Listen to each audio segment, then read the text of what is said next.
Bismillah ar-Rahman ar-Rahim, alhamdulillah, salatu wassalamu ala rasulillah, wa ala alihi wa sahbihi wa ala. Assalamu alaikum wa rahmatullahi wa barakatuh.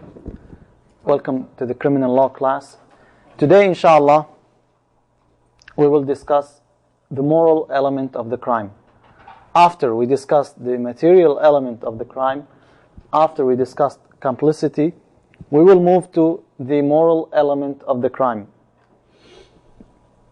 And what do we mean by that is the criminal accountability. Now, Sharia is very unique in holding people accountable. Who are the people who are accountable, and what deeds are they accountable for? Unfortunately, only this week, I observed 3 significant cases in the courts that will make you say, what's wrong with the system? One case is about the ex-Marine who's charged of killing his girlfriend. I don't know if you know the story or not. He ran away to Mexico. Now, the death penalty is still applied to this man. But the prosecutors, what did they do? They dropped the death penalty. And rather they are pursuing him to charge him with life in prison. Why? Because extradition is not allowed in Mexico.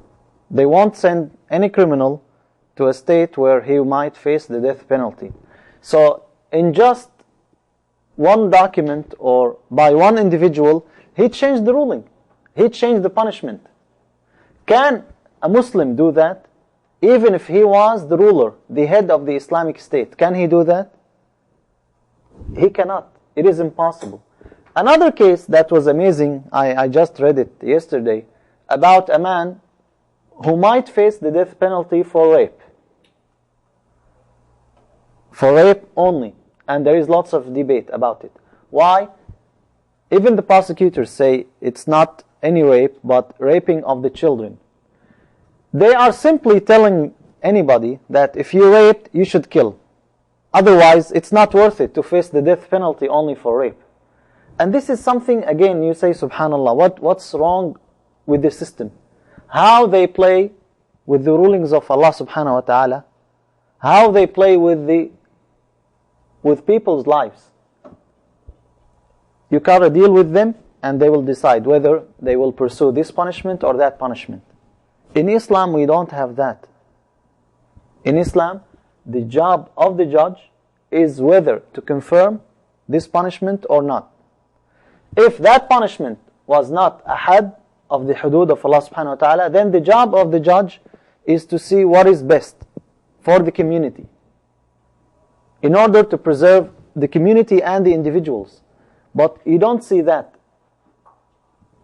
And there are also many cases just like that happening every now and then. You see a case, and the prosecutors, they are playing with the rulings of Allah subhanahu wa ta'ala. Or the case, again, another case, very funny and tragic at the same time. A man who was charged for a death, for killing, and he is in prison for 26 years now, and he is innocent. Why he remained 26 years?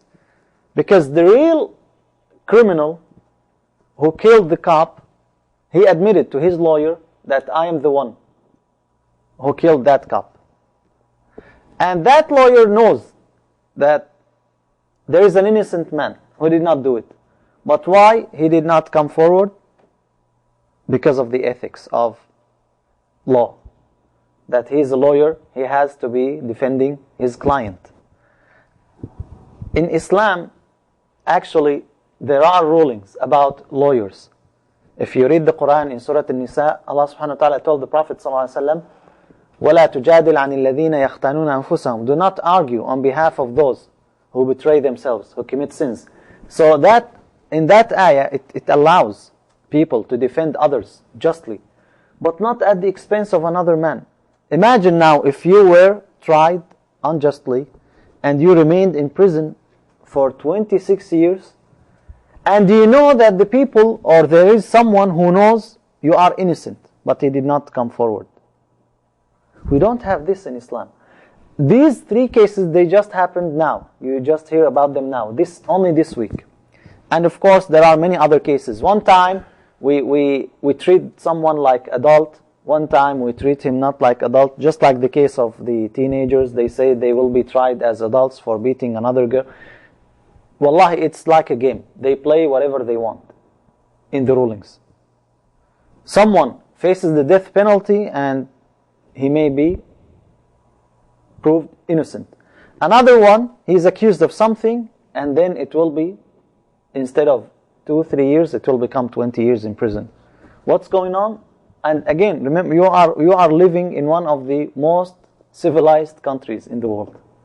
All of that because of staying away from the Sharia of Allah subhanahu wa ta'ala, the rulings of Allah Azza wa Jal.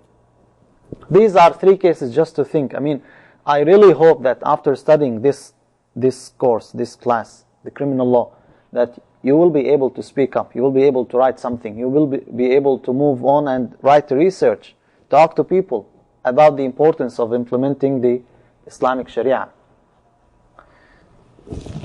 Now, when we talk about the criminal accountability, we are talking about offenses. Offenses mean we are talking about prohibited acts. Again, back to the principles. Any act that is prohibited could be violated whether by committing this act which is prohibited or not doing an act which is mandatory.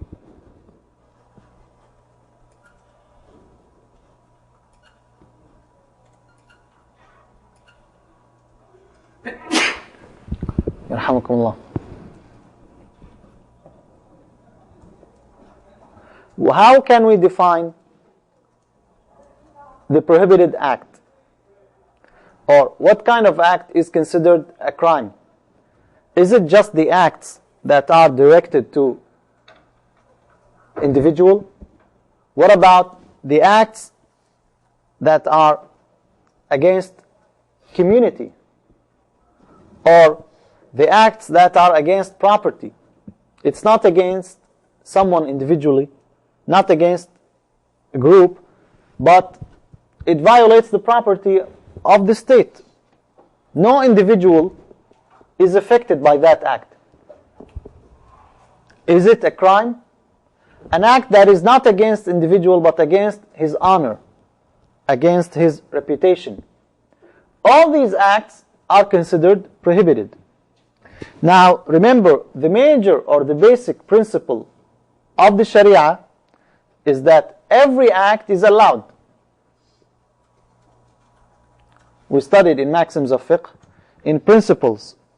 In principle, acts are forbidden or allowed? Allowed, unless there is an evidence to prove that they are forbidden. The same thing, someone told you the commission of this act is crime, he has to provide the evidence that this act is prohibited. Some acts, they are forbidden for their own sake. By the commission of the act itself, this is a crime.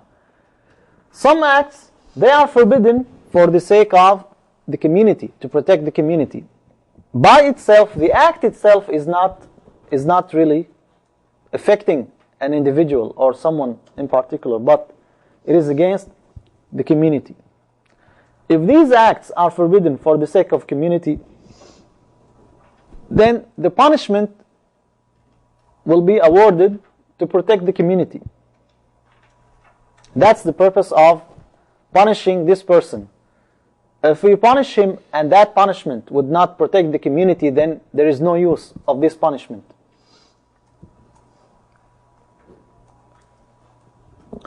And if the criminal came and said, I did not violate any individual's right, we tell him the punishment is for the sake of the community.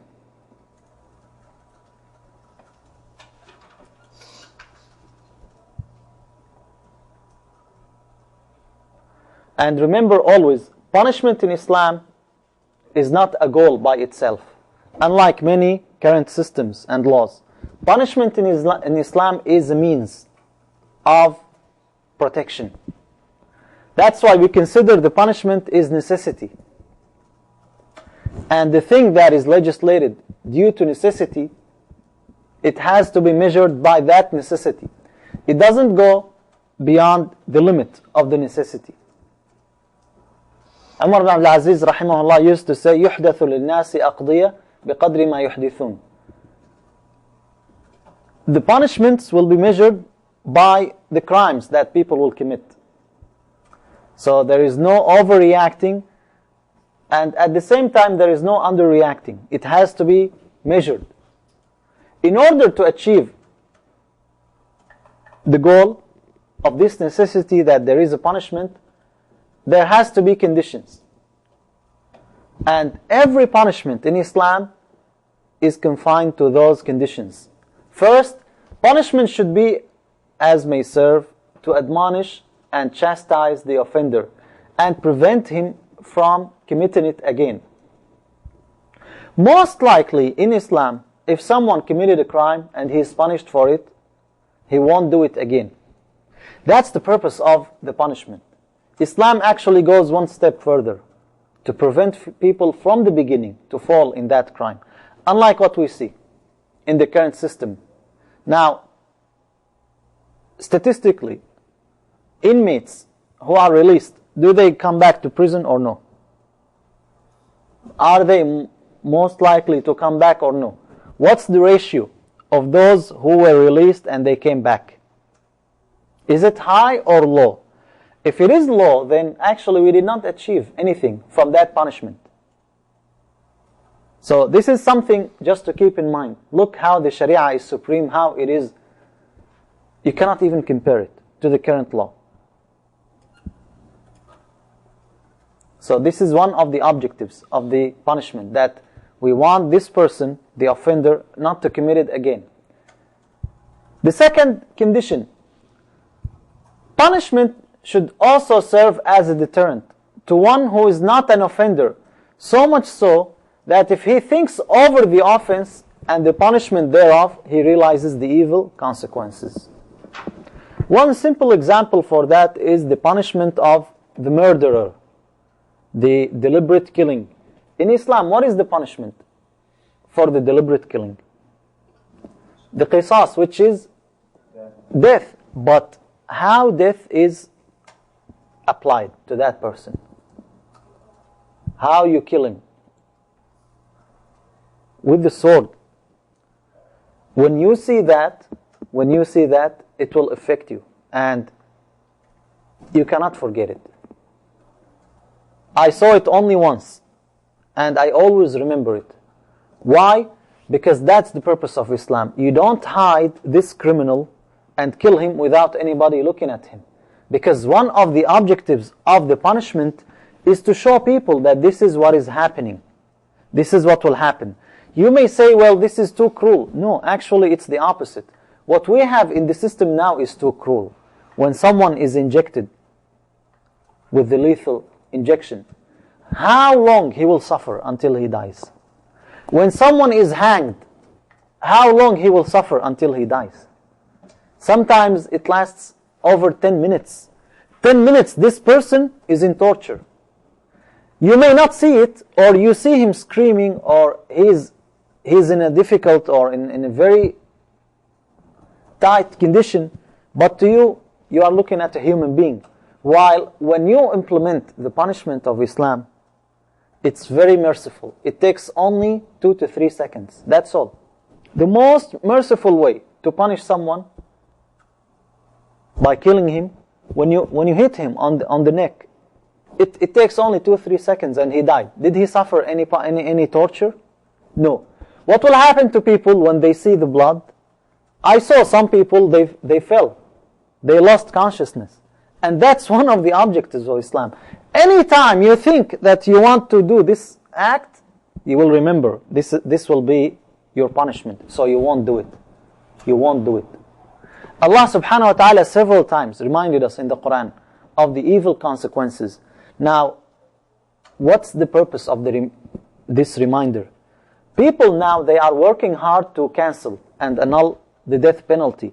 They say the purpose of death penalty is to show other people the consequences so they won't do it. But that does not happen in reality. That's what they are saying. They are saying the one who commits a crime, capital murder, he will do it anyways, sometimes unconsciously. And that's untrue, actually. The purpose of Islam, every time it reminds you that you will get killed if you killed, that killing the killer is to preserve the human race, it will become in your mind, embedded in your mind. So subconsciously, even if you were outrageous, even if you were to do this act, you will stop without paying attention. Why? It's already there. The reminder, the punishment that you saw, the ayat, it will work automatically. That's the system of Islam.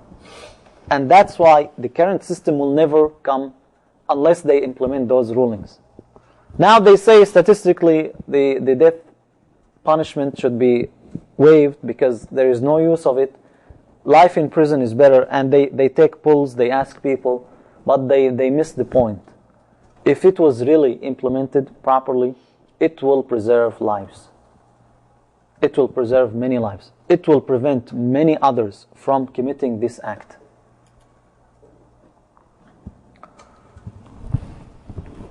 Another condition in the punishment, regarding the punishment in Sharia. Punishment should also be proportional to offense. It must be commensurate or fit with the magnitude of the offense. Allah subhanahu wa ta'ala himself is the one who legislated the punishment. So it is very accurate. Some people would say this is too cruel to chop off the hand of the thief or to stone the adulterer or the adulteress. No. This is the fair and just punishment to every one of them. Why? He deserved it according to his act, and at the same time, people will not do it.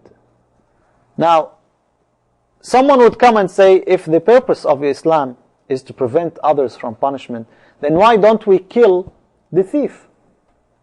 Someone who stole, let's kill him. No, we say here in this case, you passed the limits. You overreacted.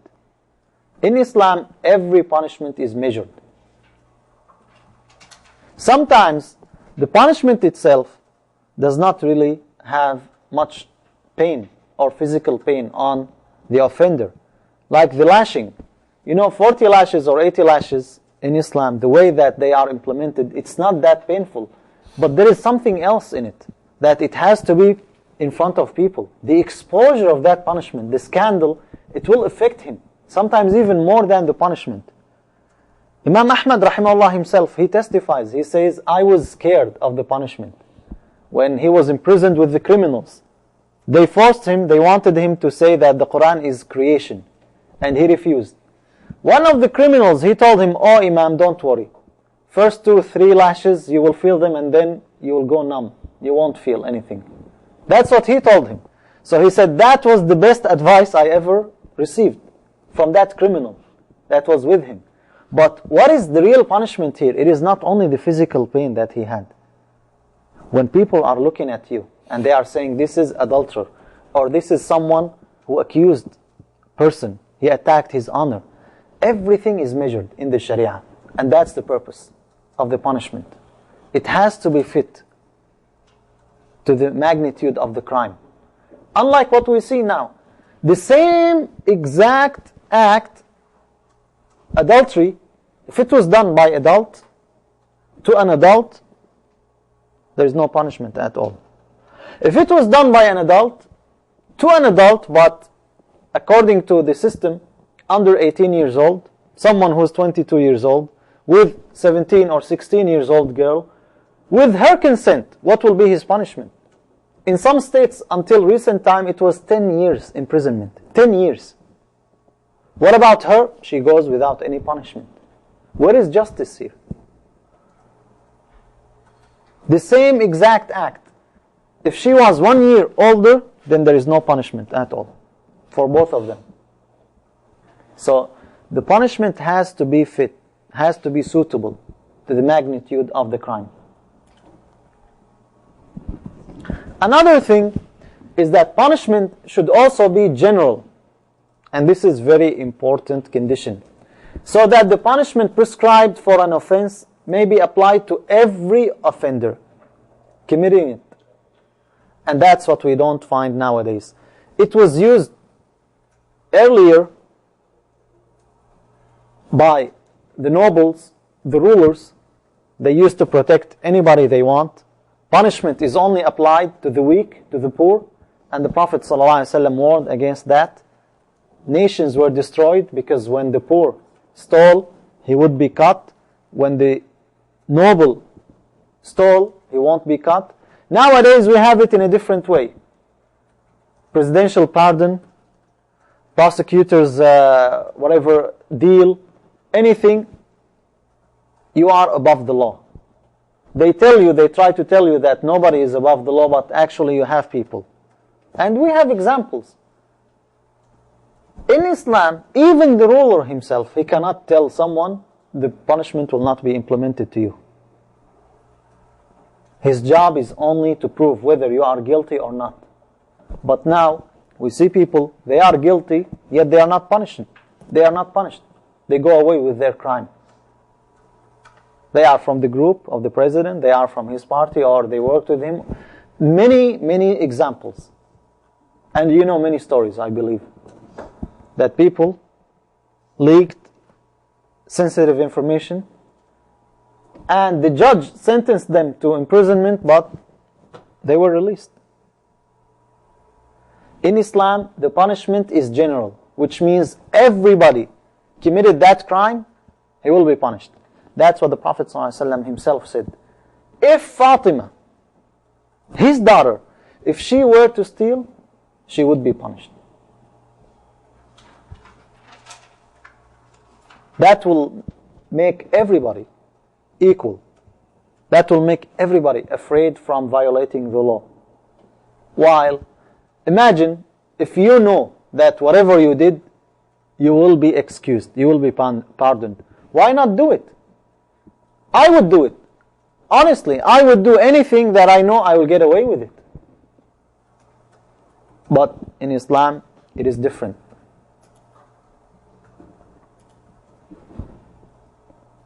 Now,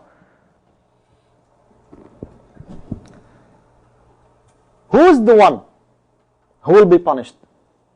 These punishments are for the offender who is of a sound mind and having freedom of choice. If someone is insane, if he was forced, is this punishment applied to him? No.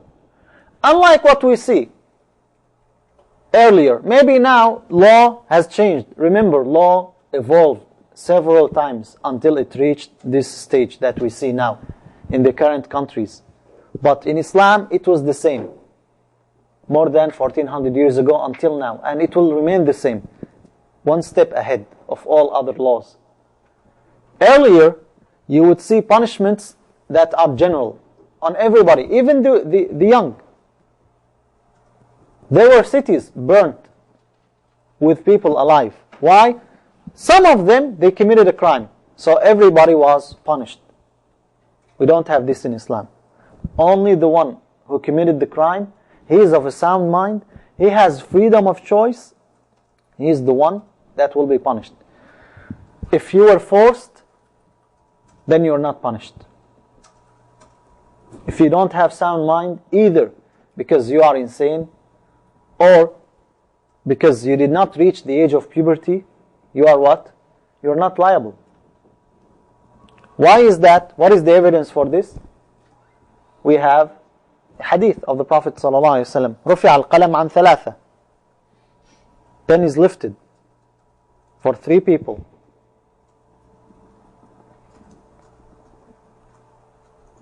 The one who is asleep because he doesn't possess a will. The one who is young until he reaches the age of puberty. the one who is insane, because he doesn't have free will. Those people, they are what? They are not liable. In general, now we will come to the details about this. Next, we have the elements of responsibility. What are the elements of responsibility? Again, the punishment is awarded in order to safeguard the society and public order and ensure its security and peace. That's one element. Confirms what we mentioned earlier. The person liable to general punishment is one who is under obligation and capable of rational choice. Again, if you are not possessing rational choice, then you are not liable. Here comes the question, what about outstanding child, very smart child? Would he be responsible? Although he is very smart, he may be, don't we have some adults that are dumb? Are they still responsible or not? They are still. What about this smart child? He may have an average over than this adult. Still, even if he is smart, he still lacks the full understanding. Islam attached responsibility to puberty.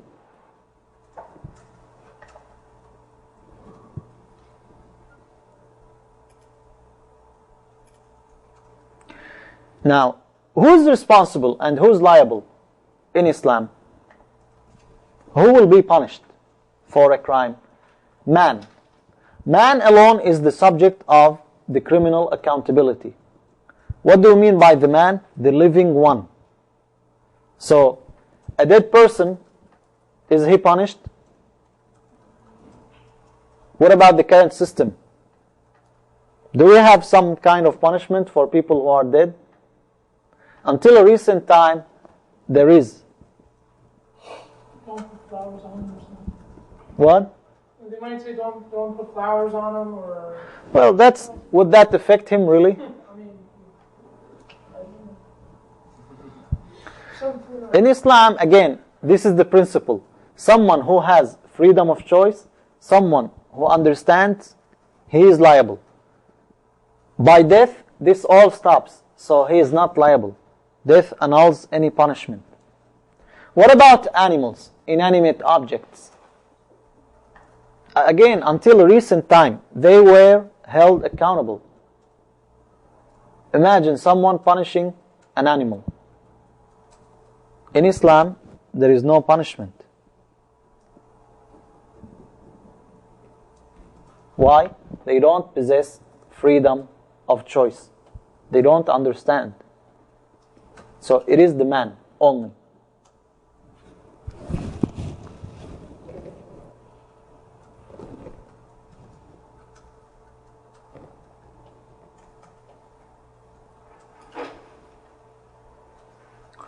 What about institutions?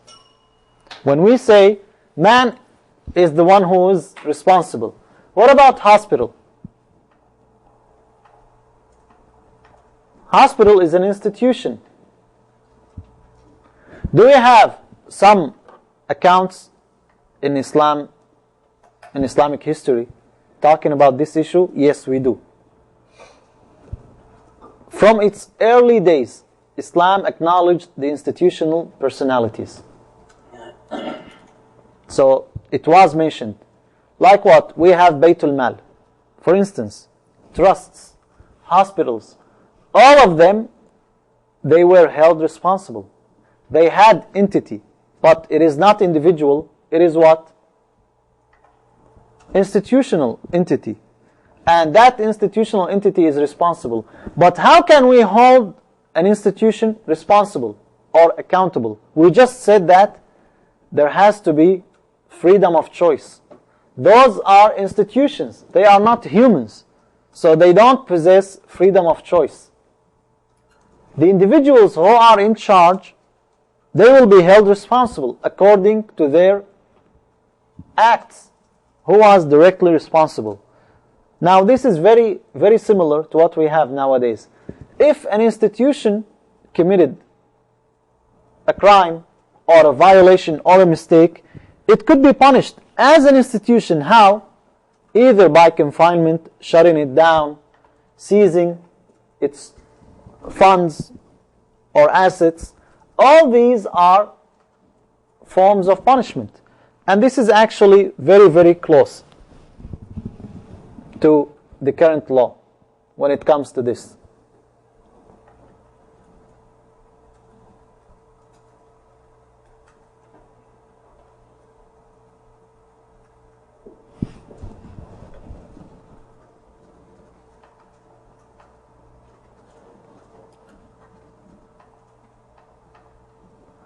So Islam holds people accountable for their crimes individually. What's the evidence for that? We have many ayat.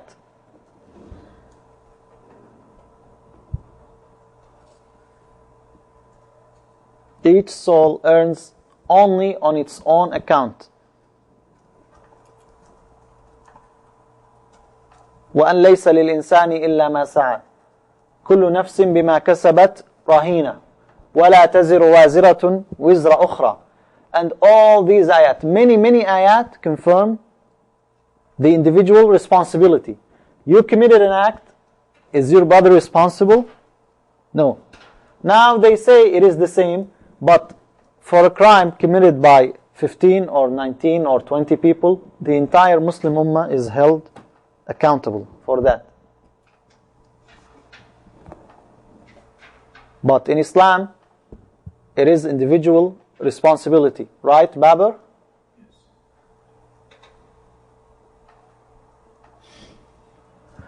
However, if you commit a crime, if you killed someone by mistake, who will pay the diya? Who will pay the diya? The family. Did the family commit this crime?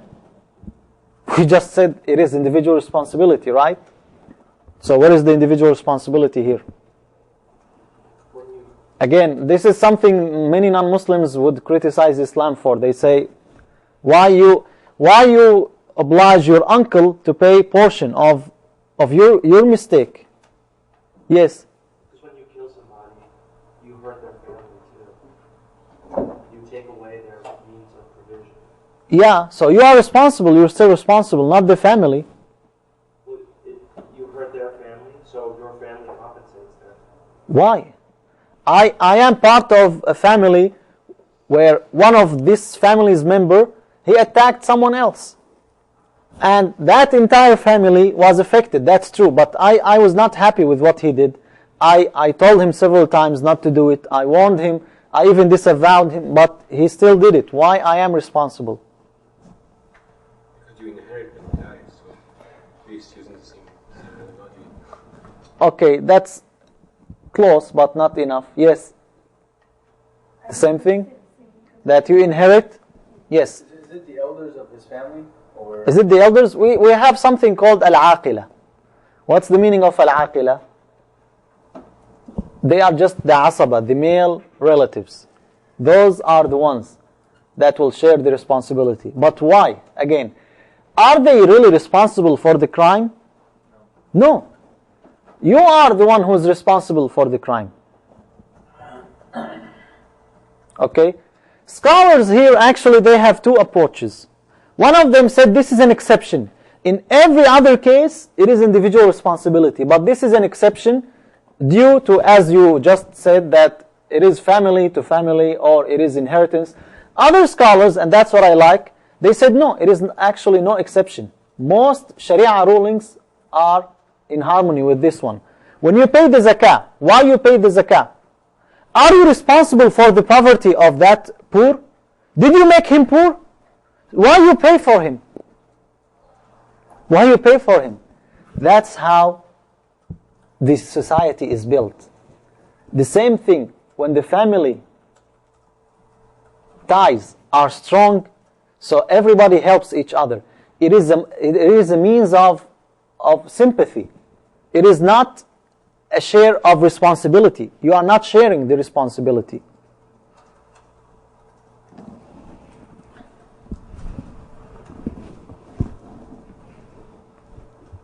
Okay? Just imagine if this was implemented or this was not implemented. Until now, actually, in some tribal systems in Muslim countries, especially the Gulf countries, you see the families are really strong. But when everybody on his own, actually this will be injustice.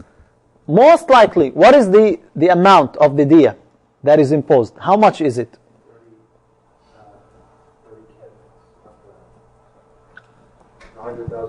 100,000. Approximately how much? $100,000 approximately. Who would have $100,000? Most average people, would they have or would they won't have? So where is justice here? They won't have that, right? So actually it is justice to have other people sharing. When we reach a level where we don't want to share our family members, their responsibilities, then we don't deserve to be a good or a believing society. Again, you notice the difference in Muslim countries where this system is still in application. There is really difference. People care about each other. They ask about each other. They know that if he committed a crime or he made a mistake, it's not only him who will be in the picture. It is his entire family. So they won't do anything like that.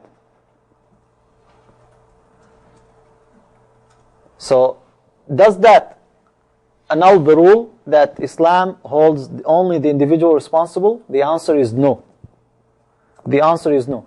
Even in our system now, don't you pay taxes somehow? Don't you share others' responsibility? In many cases you try to be an individual, and that's true, but still they cannot say that you are only responsible for your deeds. Something happens 5,000 miles away, you find a portion that you are responsible. They charge you for something higher, extra taxes or something. In Islam we have it in a pretty advanced and better way. That only the family members, only those who will benefit, they share not the responsibility of the act, but the sympathy, the help. That's what they are responsible for. And inshallah we will stop here. Because we have next the victim. Who is the victim of an act? How can we define the victim? It is the one against whose life and property or against any of whose rights an offense has been committed. This is the victim.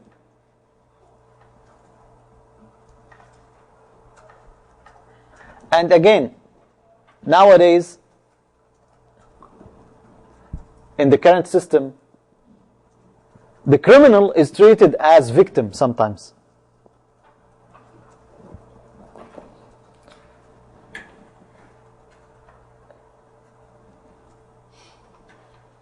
And sometimes the victim is treated as criminal. While in Islam it is clear who is the victim and who is the criminal. Is it a condition for the victim to be free of choice?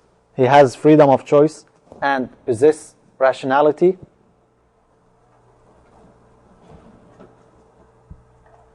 Is it a condition? No. Unlike the criminal. So, if someone violated the right of a child, would the child have freedom of choice? Would he possess ability to understand rationality? No. Still, it is considered a crime. What about attacking someone who's dead? Isn't that a crime? He's dead, the person is dead. Still, look at the beauty of Islam, that it considers a violation is a violation. Unlike the criminal, in order for him to be held accountable, he has to be of a sound mind, possesses free of choice with all other conditions. So we will go with more details inshallah for this paragraph, this chapter of the victim next time, and we will stop here. هذا وصلى الله وسلم على محمد وصحبه أجمعين.